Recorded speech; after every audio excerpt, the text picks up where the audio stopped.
Assalamualaikum, selamat petang semua, apa khabar? Hari ini saya tengah tengok tanaman saya ni.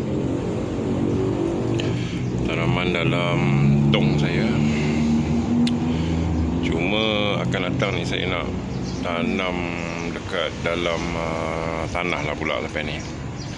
Sebab saya tengok pokok ceri berbados saya ni, dia rajin berbunga. Ni bunga dia.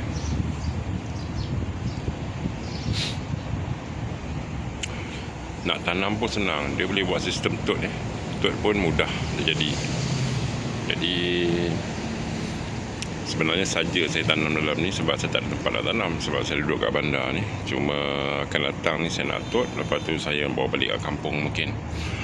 Jadi ceri berbados ni function dia untuk apa? Okey, ni buah dia. Buah dia yang saya dah kutip lebih kurang 2 hari yang sudah lah. Okey. Ni rupa buah ceri berbados saya. Tapi kalau masa awal dia kita petik tu, masa dia kecil tu, buahnya kecil. Sekarang ni besar. Kecil sedikit daripada buah tin. Jadi sekiranya dia subur dan korang tanam dia dekat tanah lah. Kalau korang tanam dia dekat tanah, lepas tu dengan pembajaan yang bagus, pokok ni besar tau. Ceri berbados ni dia besar. Dan akan datang buahnya pun lebih besar daripada ni.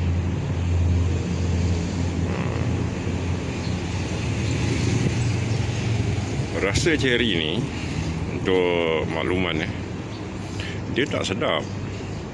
Dia rasa dia ada sedikit manis, tapi masam tu banyak. Okey, masam tu banyak. Dia manis-manis masam.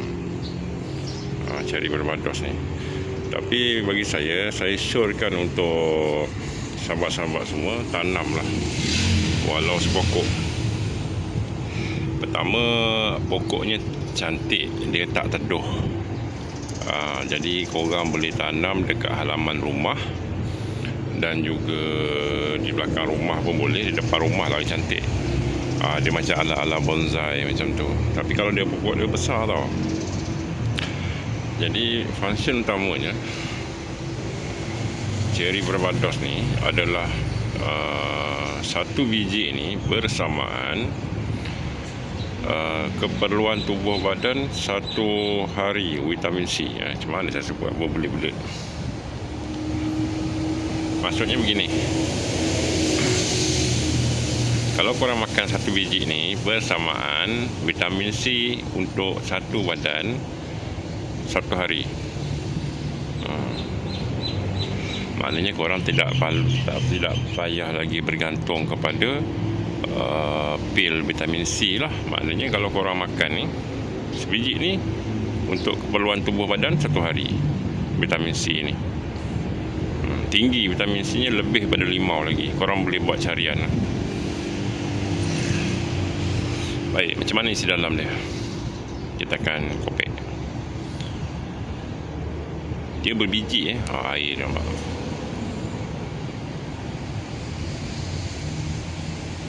Ni isi dalam dia. Dia ada biji. Biji ni boleh semai Kalau korang tak nak pakai tut keratan batang, korang boleh semai. Bismillahirrahmanirrahim. Bijinya besar, tapi kaya dengan vitamin C. Di biji dia lah. Korang keringkan sekejap, lepas tu korang boleh semai Ini biji yang saya makan.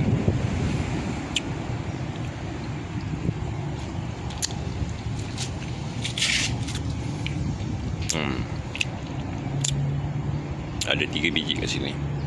Jadi korang boleh keringkan dia, lepas tu jatuh.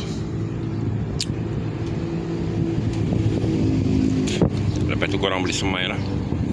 Kalau macam ni, buah tak cantik lagi. Yang eloknya buahnya lagi besar, lagi cantik. Purata dia untuk tumbuh tu tinggi. Jadi bila saya dah makan ni, bersamaan 1 hari vitamin C untuk keperluan tubuh badan. So dia tak ada bermusim ya, dia sentiasa berbuah. Macam sekarang ni sebabkan dia dalam pot, lepas tu tempat ni agak teduh sebenarnya, jadi dia lambat sikit lah. Tapi masa saya beli tu hari, kecil-kecil tu pun dia dah berbunga dah. Cherry Barbados bagus kalau korang jaga kesihatan, korang tanam dekat rumah.